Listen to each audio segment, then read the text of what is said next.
जैसा कि ग्राम कोंडावत में एक कुंभी पटेल समाज के 8 परिवार के दिए बुझे थे, लेकिन वो कुंभी पटेल समाज ना होकर एक सर्व हिंदू समाज था, जिसके लिए कई संगठनों ने आगे पहल की थी। जैसा कि एक हमारे नहर सैनिक है निमाड़ के, जिन्होंने नहर योजना में बहुत योगदान दिया, उसके बावजूद पूरे ताकत के साथ लगे हैं उन पीड़ित परिवारों को उचित मुआवजे के लिए। तो हम हमारे भैया से मिलने हैं। भैया, आपका शुभ नाम बताएंगे? जयपाल सिंह, राजपुरा।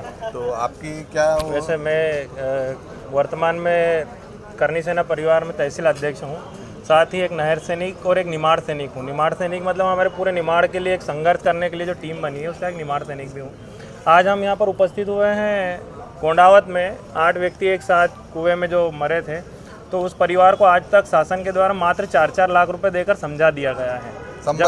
संबल योजना जो कि एक प्राकृतिक आपदा में हर परिवार को दी जाती है, लेकिन ये प्राकृतिक आपदा नहीं थी, ये एक सार्वजनिक, धार्मिक और सांस्कृतिक कार्य को करने के लिए उनकी जो भावनाएं थी, उस भावना में एक व्यक्ति के मरने के बाद भी एक एक करके 8 व्यक्ति यदि जा रहे हैं और किसी इथेन, मिथेन या किसी भी गैस के कारण उनकी मृत्यु हो रही थी। गैस का आविष्कार करने वाली भी सरकार है। हम गांव की जनता तो गैस को जानते ही नहीं है। यदि प्राकृतिक आपदा हुई है तो किसी न किसी वैज्ञानिक कारणों से भी मृत्यु हुई है, तो इसमें शासन ने संज्ञान में लेना चाहिए। हमारे जनप्रतिनिधियों ने इसमें विशेषकर भाग लेना चाहिए और इन परिवारों को शासन की किसी न किसी, जैसे मुख्यमंत्री राहत योजना से अभी शहडोल में हाथियों के कारण उन्होंने 25-25 लाख रुपए दिए, तो हम तो इस परिवार के लिए 50 लाख रुपए की मांग कर रहे थे। और 50 लाख रुपए भी दे तो कम है, क्योंकि यहाँ 2 परिवार ऐसे हैं जिनके पिता चले गए और उनके घर में, एक के घर में 6 बेटियाँ, एक के घर में 4 बेटियाँ हैं। एक बेटी की शादी करने में 4 से 5 लाख रुपए वर्तमान में, आने वाले समय में 25 साल बाद कितने लगेंगे कोई संभव नहीं है। और एक भाई के पास तो ज़मीन तक भी नहीं है, तो वो अकेली महिला बच्चों का भरण पोषण और उन बालिकाओं को कैसे करेगी? तो इस चीज़ को शासन प्रशासन ने संज्ञान में लेना चाहिए। माननीय मुख्यमंत्री जी से भी निवेदन है हमारा कि इस विषय पर ध्यान दें और इन परिवारों को 25 लाख रुपए मिनिमम, अधिकतम तो हमने 50 लाख रुपए तक की मांग रखी थी निमाड़ सैनिकों ने, लेकिन इस मांग को 25 लाख यदि आपने वहाँ दिए तो समभाव में भी 25 लाख रुपए देना चाहिए। और यही मांग को लेकर आज सर्व समाज के साथ हम सभी पूरे खंडवा जिले के एकत्रित हुए हैं। अभी कलेक्टर साहब के माध्यम से माननीय मुख्यमंत्री जी को ज्ञापन दिया गया है। उस ज्ञापन में मेंशन किया गया है कि 8 दिन के अंदर इस विषय पर यदि कोई निर्णय नहीं लिया जाता है तो आगामी समय में इससे भी बड़ी संख्या में खंडवा या भोपाल में एक बड़े से बड़ा आंदोलन करने के लिए सब पूरी जनता, सर्व समाज, करनी सेना, किसान संघ, नहर सेना, निमाड़ सेना और अन्य जितने भी सामाजिक संगठन यहाँ एकत्रित हुए हैं, सभी इस मुद्दे को लेकर एक बहुत ही बड़े आंदोलन का रूप देंगे यदि 8 दिवस के अंदर हमारी मांगों को पूरा नहीं किया जाता है। आपका शुभ नाम? मैं जयपाल सिंह, राजपुरा, करनी सेना पंडाना तहसील अध्यक्ष, निमाड़ सैनिक, नहर सैनिक। धन्यवाद। मैं खड़ा हूँ कोर्ट परिसर में और हम मिल रहे हैं कुंभी समाज के अध्यक्ष कुंभी समाज पटेल। तो आप दादा आपका परिचय देंगे? मेरा नाम शांतिलाल पटेल, श्री तिरोले कुंभी पटेल समाज जिला अध्यक्ष हूँ। जैसा आप भी यहाँ आए थे कलेक्ट्रेट में, क्या ज्ञापन देने आए थे? हाँ, ज्ञापन देने आए थे, इसलिए आए थे हम। 3 अप्रैल को जो कोंडावत में घटना हुई थी, वो 8 परिवार के सदस्य थे। वो कुएं को साफ करने के लिए गए थे माताजी का विसर्जन के लिए। तो 8 परिवार उन्होंने उसमें मतलब डूब गए थे। पहले एक सदस्य उतरा, फिर उसको बचाने के लिए दूसरा उतरा, तीसरा उतरा, ऐसे 8 सदस्य कुएं में जहरीली गैस से वो उनकी मृत्यु हो गई। तो उन परिवारों के लिए हम पूरी समाज कुंभी पटेल एकत्रित होकर कलेक्टर साहब के पास आए थे और हमने उनको से 25-25 लाख की मांग करी कि उन पीड़ित परिवारों को, एक की 6 बच्चियाँ हैं अर्जुन पटेल की, एक की 4 बच्चियाँ हैं, वो घर के मुखिया थे, अब उनको पालन पोषण के लिए कोई चारा नहीं है। तो इसलिए हम शासन प्रशासन से मांग करते हैं कि उन पीड़ित परिवारों को 25-25 लाख मुआवजा देने की।